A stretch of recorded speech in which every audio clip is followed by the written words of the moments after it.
वैसे तो आज हम शुरुआत करने वाले थे एक बहुत बड़ी खबर से, और वो खबर ये है जिसमें आज हम आपको ये बताने वाले थे कि टीआरपी की चोरी कैसे की जाती है।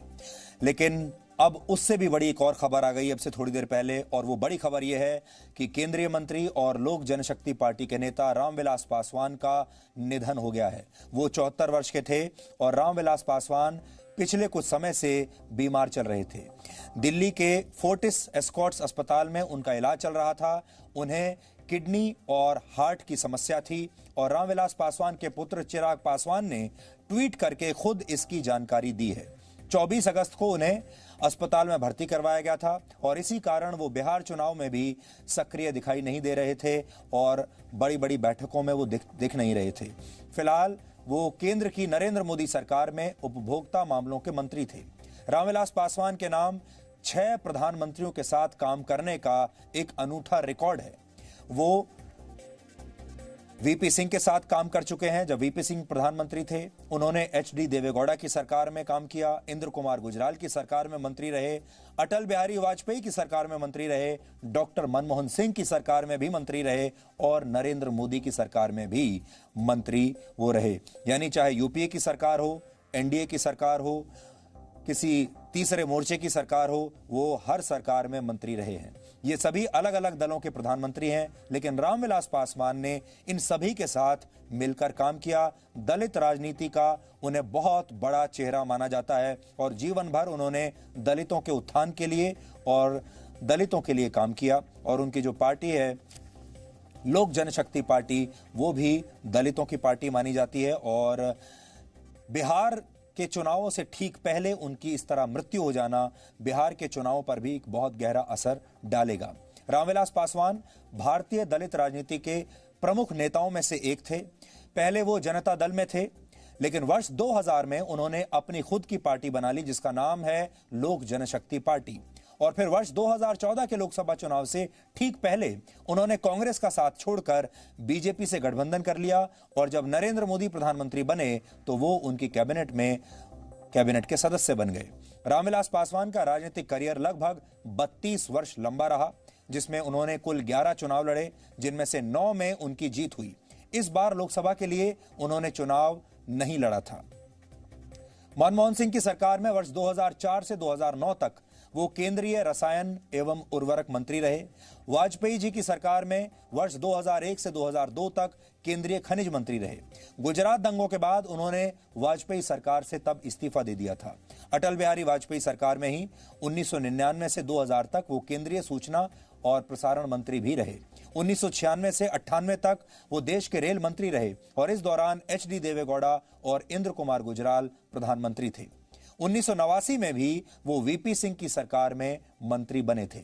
रामविलास पासवान बिहार के खगड़िया जिले में एक गरीब परिवार में पैदा हुए थे और 1969 में वो बिहार पुलिस में डीएसपी के पद के लिए चुने गए थे। लेकिन उसी साल वो बिहार विधानसभा का चुनाव जीतकर विधायक बन गए, यानी डीएसपी ना बनकर, पुलिस में ना जाकर वो राजनीति में आ गए और फिर विधायक बन गए।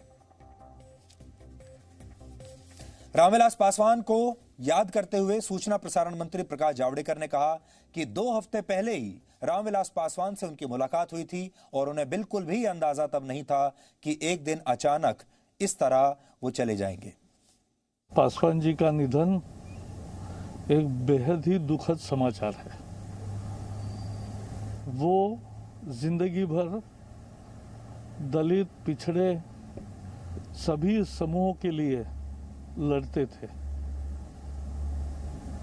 मंत्रिमंडल में वो बहुत सक्रिय रहते थे। जिंदगी उन्होंने इन्हीं विषयों के लिए खपा दी। प्रधानमंत्री नरेंद्र मोदी जी पर उनका बहुत विश्वास था और हमेशा उनकी तारीफ वो करते थे। आज केवल बिहार में नहीं, पूरे देश भर में लोगों को बहुत दुख हो रहा है। एक जिंदा दिल इंसान थे, हमेशा प्रसन्न रहते थे और ऐसे व्यक्ति अचानक, अभी जो हमारी मंत्रिमंडल की बैठक हुई उसमें भी वो आए थे एक सप्ताह पहले, लेकिन 2 सप्ताह पहले, लेकिन अभी वो अच्छा चल बसे, बहुत दुखद समाचार है। हमारी भावभीनी श्रद्धांजलि। बहुत ही दुखद समाचार हम लोगों को मिली है और मैं इतना कहना चाहता हूं कि रामविलास पासवान जी एक वट वृक्ष के रूप में रहे हैं बिहार की राजनीति में। इतना लंबे उनका अनुभव रहा है, राजनीतिक जीवन रहा है। लोगों की आवाज़ को, गरीबों की, वंचितों की, शोषितों की, दलितों की हमेशा उन्होंने उत्थान की बात कही है और लगातार हमारे पिता से उनके काफ़ी अच्छे संबंध रहे हैं। हम लोग तो बचपन से ही उनको देखते रहे हैं। एक पारिवारिक संबंध हम लोगों का रहा है। राजनीति भले ही अलग मायने हैं, लेकिन एक परिवार के संबंध में, परिवार के रूप में हम लोग सब लोग जो है रहे हैं।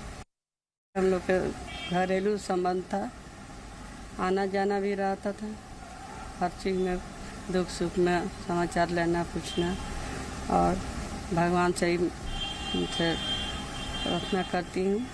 भगवान को, ईश्वर उनको जगह दे और परिवार जन को शक्ति दे। कोरोना काल में भी गरीबों को जो अनाज सब जगह मिला, उसमें उनका मंत्रालय और उनका एक बहुत अहम रोल था, जो नरेंद्र मोदी जी के निर्देश पे वो उन्होंने बहुत अच्छे से किया। वो एक सफल इंसान थे, एक सफल मंत्री थे, एक सफल मित्र थे। उनको कभी भुलाया नहीं जा सकता। व्यक्तिगत तौर पर भी वो मुझसे इतना स्नेह करते थे कि मुझे लगता है कि मैंने अपने परिवार का कोई व्यक्ति खोया है। रामविलास जी, आप सदा याद रहेंगे। रामविलास पासवान की खास बात ये थी कि वो सभी लोगों में, चाहे वो उनके अपनी विचारधारा के लोग हों, अपनी पार्टी के लोग हों, अपने गठबंधन के लोग हों, या उनके विरोधी हों, या फिर मीडिया के लोग हों, वो सब में बहुत लोकप्रिय थे और हर वर्ग में उनके दोस्त थे। तो आज मुझे लगता है कि ना सिर्फ राजनीति में जो लोग उन्हें जानते थे, चाहे वो उनके दोस्त रहे हों या उनके राजनीतिक दुश्मन रहे हों, वो सब बहुत दुखी होंगे।